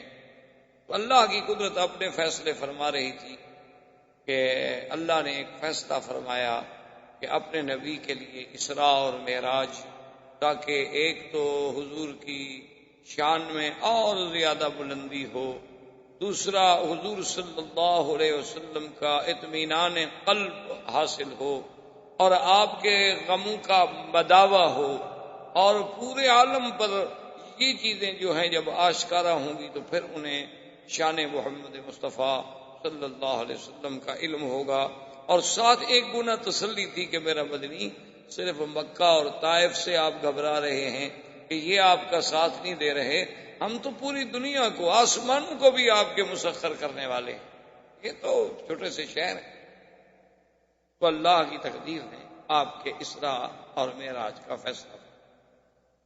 اب یہ بات یاد رکھیں کہ عام طور پر ہمارے ہاں انڈو پاک میں لفظ معراج ہی زیادہ استعمال ہوتا ہے، حالانکہ حضور صلی اللہ علیہ وسلم کا یہ سفر مبارک جو ہے اس کے دو حصے، ایک حصہ جو ہے وہ اسراء ہے اور ایک حصہ مبارک جو ہے وہ معراج ہے۔ اسراء کا معنی ہوتا ہے سیر، اور خاص طور پر وہ سیر جو رات کے کسی حصے میں کی جائے اس کو کہتے ہیں اسراء۔ کیونکہ عرب میں، محاورات عرب میں کچھ کلمات ایسے ہوتے ہیں جو کسی خاص وقت کے ساتھ تعلق رکھتے ہیں، ورنہ سیر کا لفظ تو سیر ہے، لیکن جب عربی میں اسراء کا لفظ سیر کے معنی میں معنی یہ ہوتا ہے کہ رات کی تاریکی میں یا رات کے کسی حصے میں جو سفر کیا جائے اس پر سیر کا اطلاق۔ اسی طرح پورے قرآن مقدس میں آپ نظر ڈالیں گے تو جہاں جہاں آپ کو لفظ اسراء ملے گا، جیسے یہاں فرمایا اسریٰ بعبدہ لیلا، سبحان الذی اسریٰ بعبدہ لیلا من المسجد الحرام الی المسجد الاقصی۔ اسی طرح اللہ نے حکم دیا تھا حضرت لوط علیہ السلام کو، وَاسْرِ بِأَهْلِكَ، کہ اپنے بچوں کو، اپنے گھر والوں کو لے کے رات کو آپ چل پڑیں۔ تو ایک تو یاد رکھیں کہ میرے آقا سرکار دو عالم، رحمت دو جہاں، سیدنا محمد الرسول اللہ صلی اللہ علیہ وسلم کا جو قصہ معراج ہے اس کے دو حصے ہیں، ایک حصے کا نام ہے اسراء اور ایک حصے کا نام ہے معراج۔ اسراء کا معنی یہ ہے کہ مسجد الحرام سے مسجد اقصی تک، یعنی مکہ سے شام تک، بیت المقدس تک، یہ اسراء۔ پھر بیت المقدس سے آسمانوں پر لے جایا گیا، یہ معراج ہے۔ اسراء سیر سے ہے اور معراج جو ہے وہ عروج سے۔ عروج کا معنی بلندی، بلندیوں پر جب لے جایا گیا تو اسی کو کہا جاتا ہے معراج۔ ایک بات تو آپ یہ ذہنوں میں رکھ لیں۔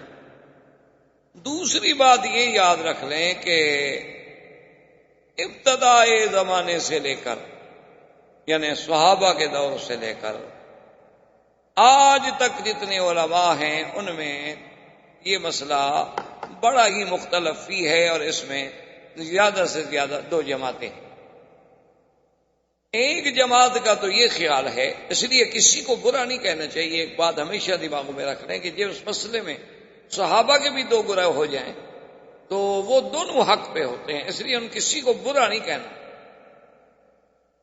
کیونکہ صحابہ حضور نے فرما دیا ہے کہ تاروں کی مانند ہیں، ستاروں کی مانند ہیں، فَبِأَيِّهِمْ اقْتَدَيْتُمْ اهْتَدَيْتُمْ، تم نے کسی کا بھی دامن پکڑ لیا تو کامیاب ہو جاؤ۔ اور یہ ہمارا ایمان ہے کہ صحابہ سچے ہیں، صدوق ہیں، عدول ہیں، وہ اپنی طرف سے کوئی بات نہیں کہتے جب تک کہ انہوں نے حضور صلی اللہ علیہ وسلم سے کوئی بات نہ سنی، تو جب انہوں نے حضور سے سنی ہوگی بات ٹھیک ہے۔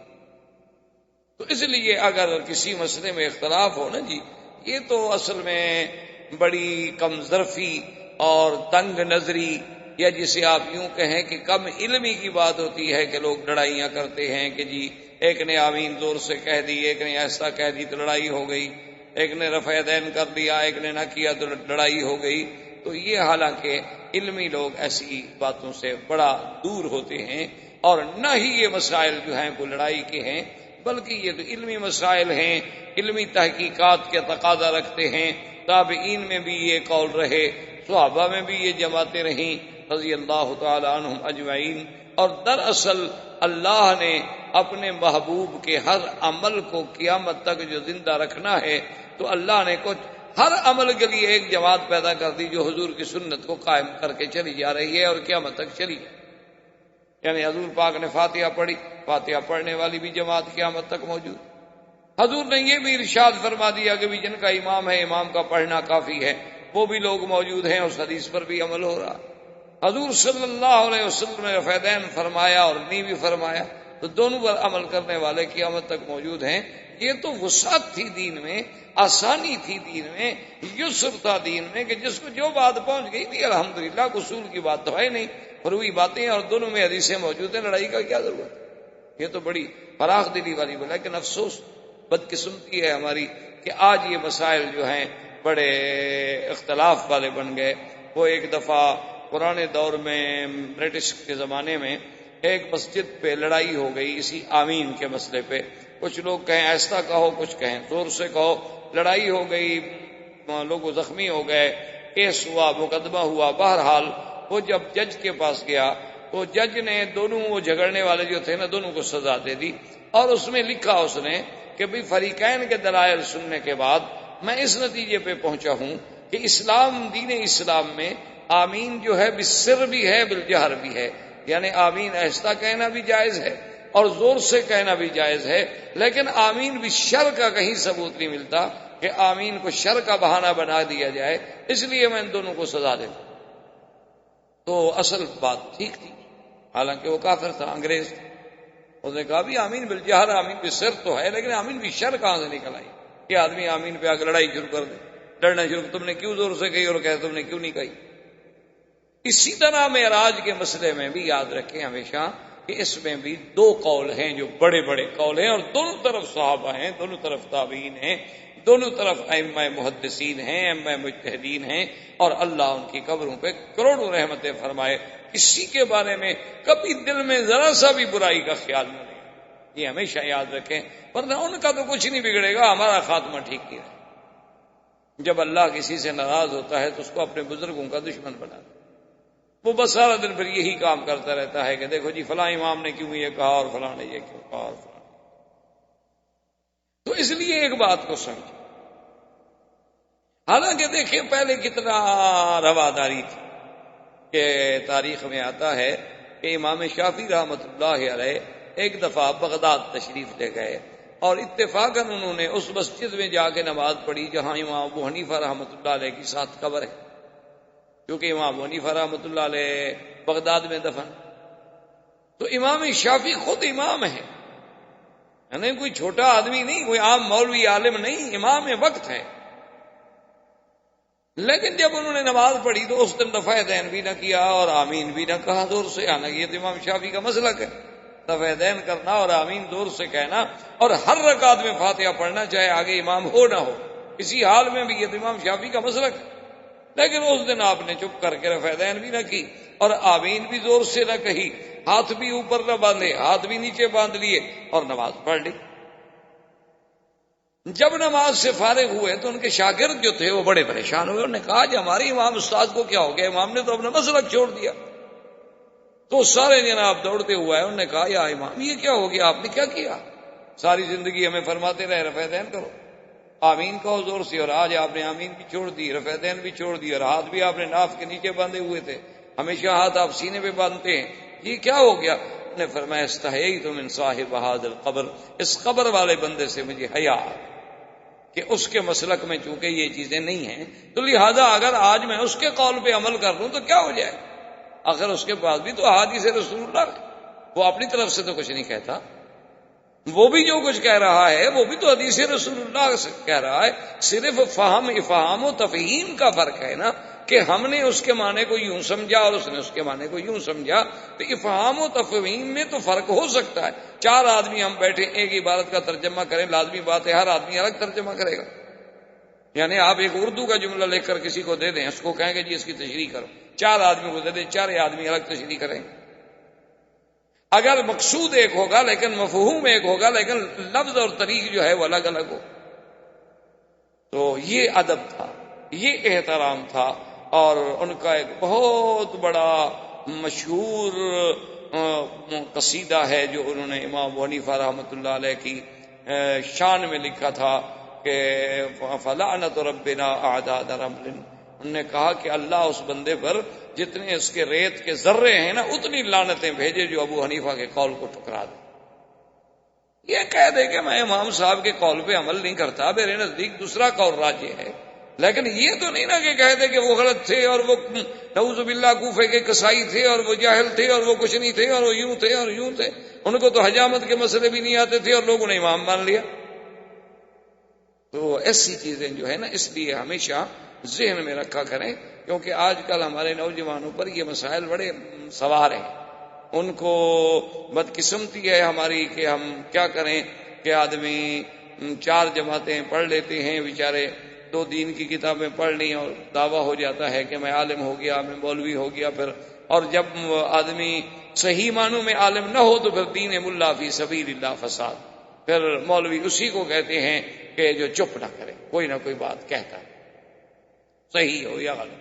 تو اس لیے یاد رکھیں کہ معراج میں اور اسراء میں بھی دو قول، ایک قول تو یہ ہے کہ یہ اسراء معراج سب حق ہے، لیکن ہے یہ خواب، یعنی حضور صلی اللہ علیہ وسلم نے سیر فرمائی، حضور صلی اللہ علیہ وسلم کو معراج ہوا، لیکن وہ یہ کہتے ہیں کہ بھی یہ خواب، یعنی یہ بیداری کا قصہ نہیں، بلکہ آپ نے خواب میں یوں دیکھا کہ میں یہاں سے چلا اور یہاں گیا اور یہاں گیا اور یہاں۔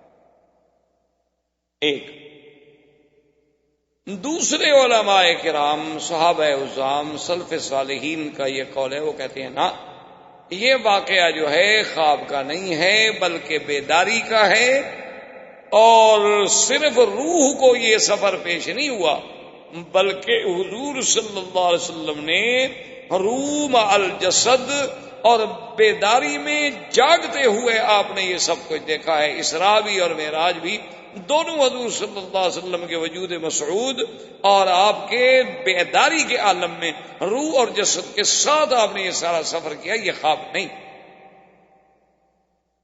اب اسی پہ غور کر لیں کہ جنہوں نے کہا ہے کہ خواب ہے وہ کیوں کہتے ہیں خواب؟ وہ کہتے ہیں کہ قرآن پاک میں ایک آیت مبارک ہے، قرآن کہتا ہے وَمَا جَعَلْنَا الرُّؤْيَا الَّتِي أَرَيْنَاكَ إِلَّا فِتْنَةً لِلنَّاسِ وَمَا جَعَلْنَا الرُّؤْيَا الَّتِي أَرَيْنَاكَ إِلَّا فِتْنَةً لِلنَّاسِ کہ میرا مدنی صلی اللہ علیہ وسلم یہ جو کچھ ہم نے آپ کو دکھایا ہے ہمارا مقصد ہے امتحان لوگوں کا کہ کیا مانتے ہیں، اتنی بڑی بات بھی مانتے ہیں میرے نبی کی کہ نہیں مانتے۔ تو لفظ ہے رویا، رویا عام طور پر اطلاق ہوتا ہے خواب پہ، قرآن میں لفظ رویا ہے۔ جیسے سیدنا یوسف علیہ السلام نے اپنے ابا سے کہا تھا کہ میرے ابا انی رأیت 11 کوكبا والشمس والقمر رأیتهم لی ساجدین، کہ میں نے دیکھا ہے کہ 11 تارے ہیں، سورج چاند ہے اور مجھے سجدہ کر رہے ہیں۔ قال یا بنی لا تقصص رؤیاک علی اخوتک، انہوں نے کہا تھا کہ میرے بیٹے اپنا یہ خواب جو ہے نا کسی بھائیوں کو نہ بتلانا، تو وہاں بھی لفظ رویا ہے، رویا سے مراد خواب ہے۔ یوسف علیہ السلام نے خواب ہی دیکھا تھا، کوئی حقیقت تو نہیں تھی کہ تارے آسمان سے اتر کے سجدہ کر رہے۔ اسی طرح اپنا سیدنا اسماعیل علیہ السلام اور سیدنا ابراہیم علیہ السلام جب تشریف لے گئے منا میں، اور اس وقت اپنے بیٹے، بھائی آسانی سے خاموش تو رہو نا، بات کرنا بھی ضروری ہے پانی کے ساتھ۔ اللہ تبارک و تعالیٰ نے اتنی عقل نہیں دیا، ابھی قرآن پڑھا جا رہا ہے، مسجد ہے، ہم خاموش رہ لیں، اور باتوں کا شوق ہے سڑک پہ کھڑے ہو کے ساری رات کرتے رہیں، کسی نے آپ کو منع نہیں کرنا۔ لا حول ولا قوت الا باللہ۔ تو اب انہوں نے سیدنا اسماعیل علیہ السلام کو سیدنا ابراہیم الخلیل علیہ السلام نے جب تشریف لے گئے تو کیا کہا تھا قرآن؟ انی ارا فی المنام انی اذبحک فانظر ماذا ترى، انہوں نے کہا ابا جان میں نے تو خواب دیکھا، ابا میرے بیٹے میں نے خواب دیکھا کہ میں تمہیں ذبح کر رہا، اب اس کی تعبیر تمہاری رضامندی کے بغیر تو ممکن نہیں، تم بتاؤ کہ اب میں کیا کروں، بہرحال میرا خواب۔ تو وہاں بھی لفظ رویا ہے، ارا ہے، جس کا مادہ رویا سے ایک ہے تو معنی خواب ہے۔ وہ کہتے ہیں کہ جب قرآن یہ کہتا ہے کہ وما جعلنا الرؤیا التي اریناک، یہ جو رویا ہم نے آپ کو دکھایا ہے یہ بندوں کے امتحان کے لیے ہے، تو کہتے ہیں کہ حضور صلی اللہ علیہ وسلم نے تو خواب دیکھا ہے، یہ رویا ہے، حقیقت تھوڑی ہے کہ آپ زندگی میں جاگتے ہوئے اپنے وجود مسعود کے ساتھ تشریف لے گئے تھے۔ ایک ان کی دلیل اللہ کے قرآن سے یہ، اور دوسری ان کی دلیل ہے ایک حدیث ہے سیدہ عائشہ صدیقہ رضی اللہ تعالی عنہ کہ بی بی عائشہ صدیقہ رضی اللہ تعالی عنہ فرماتی ہیں کہ ما فقدت وجود رسول اللہ صلی اللہ علیہ وسلم عن فراشی، بی بی عائشہ فرماتی ہیں خدا کی قسم میں نے تو حضور کو اپنے بستر سے دور نہیں پایا، یعنی حضور بستر پہ موجود تھے۔ وہ کہتے ہیں کہ جب بیوی کہہ رہی ہے کہ حضور بستر پہ موجود تھے تو حضور آسمانوں پہ کیسے تشریف لے گئے؟ وہ خواب تھا، خواب میں جا سکتے ہیں لیکن اپنے وجود مسعود کے ساتھ تشریف نہیں لے گئے کہ بی بی عائشہ کہہ رہی ہیں کہ میں نے تو حضور کے بدن کو اپنے بستر سے غائب نہیں پایا، حضور صلی اللہ علیہ وسلم بالکل اپنے بستر پہ موجود تھے۔ یہ دوسری دلیل۔ تیسری دلیل ان کی یہ ہے کہ سیدنا معاویہ رضی اللہ تعالی عنہ جو کاتب الوحی ہیں محمد مصطفیٰ صلی اللہ علیہ وسلم، صحابی جلیل ہیں، کاتب الوحی ہیں، اور پھر حضور کے قریبی رشتہ دار ہیں، معاویہ بن ابی سفیان ہیں، اور اس کے بعد پھر حضور صلی اللہ علیہ وسلم کی زوجہ محترمہ ام حبیبہ کے بھائی ہیں۔ وہ بھی ایک روایت فرماتے ہیں، وہ کہتے ہیں کہ جو لوگ یہ کہتے ہیں کہ حضور صلی اللہ علیہ وسلم اپنے وجود مسعود کے ساتھ بیداری میں جاگتے میں آسمانوں پہ تشریف لے گئے، وہ کہتے ہیں بھئی ان کو غلط فہمی ہوئی ہے۔ بہرحال یہ حضور کا معراج تو ہے لیکن روحانی ہے، آپ کی روح مبارک کو اللہ نے یہ ساری سیریں کرائی ہیں، لیکن آپ کا جسد مبارک جو ہے وہ اس کو ساتھ نہیں بھیجا گیا۔ تو ان کے دلائل یہ میں نے مختصر عرض کر دیا، اور اس کے علاوہ بھی دلائل. اور جو صحابہ، تابعین، محدثین، ائمہ مجتہدین، ائمہ فقہا اس بات کے قائل ہیں، وہ کہتے ہیں کہ نہیں، بالکل یہ خواب نہیں بلکہ حقیقت ہے، یہ خواب نہیں ہے. ان کی دلیل یہ ہے کہ جب اللہ نے قرآن میں فرمایا کہ اسریٰ بعبدہ، سبحان الذی اسریٰ بعبدہ لیلا من المسجد الحرام الی المسجد الاقصی، وہ کہتے ہیں کہ قرآن میں لفظ عبد کا اطلاق روح پر کبھی ہوا ہی نہیں کہ روح ہو اور کہا اس کو عبد کیا ہو، یہ کبھی نہیں ہوا. سارا قرآن پڑھ. وَأَنَّهُ لَمَّا قَامَ عَبْدُ اللَّهِ يَدْعُوهُ كَادُوا يَكُونُونَ عَلَيْهِ لِبَدًا. اور حضرت عیسیٰ کیا کہتے ہیں؟ قال انی عبد اللہ آتانی الکتاب وجعلنی نبیا. اللہ فرماتے ہیں وذکر عبدنا ایوب. سارے قرآن میں وہ کہتے ہیں، کھول کے دیکھ لیں، سارے قرآن پاک کا مطالعہ کرنے کے جہاں جہاں لفظ عبد آئے، عبادنا ابراہیم و اسحاق، عبدنا ایوب، اور اسی طرح عباد مکرمون، اور اسی طرح انی عبد اللہ. اللہ نے میرے مدنی کو فرمایا انہ لما قام عبد اللہ، فرمایا وَأَوْحَيْنَا إِلَىٰ عَبْدِهِ مَا أَوْحَىٰ. جہاں پورے قرآن کو دیکھ لیں وہ کہتے ہیں کہ لفظ عبد کا اطلاق تو کبھی روح پہ ہوتا ہی نہیں، عبد کا اطلاق ہوتا ہی روح مال جسد پہ ہے. تو جب اللہ فرما رہے ہیں کہ اسریٰ بعبدہ تو بات ختم ہو گئی. یہاں ہم کیسے سمجھ رہے ہیں کہ وہ روح کا معراج ہے اور روح کا اسراء ہے اور خواب ہے؟ اس لیے وہ فرماتے ہیں کہ نہیں، بالکل حضور سرکار دو عالم رحمت دو جہاں آپ بعین ہی بیداری میں جاگتے ہوئے بالکل بسلامتی ہوش و حواس تشریف لے گئے. اور دوسری دلیل ان کی یہ ہے کہ اسریٰ بعبدہ لیلا، ہم نے سیر کرائی اپنے عبد محمد الرسول اللہ صلی اللہ علیہ وسلم کو. کب؟ رات میں.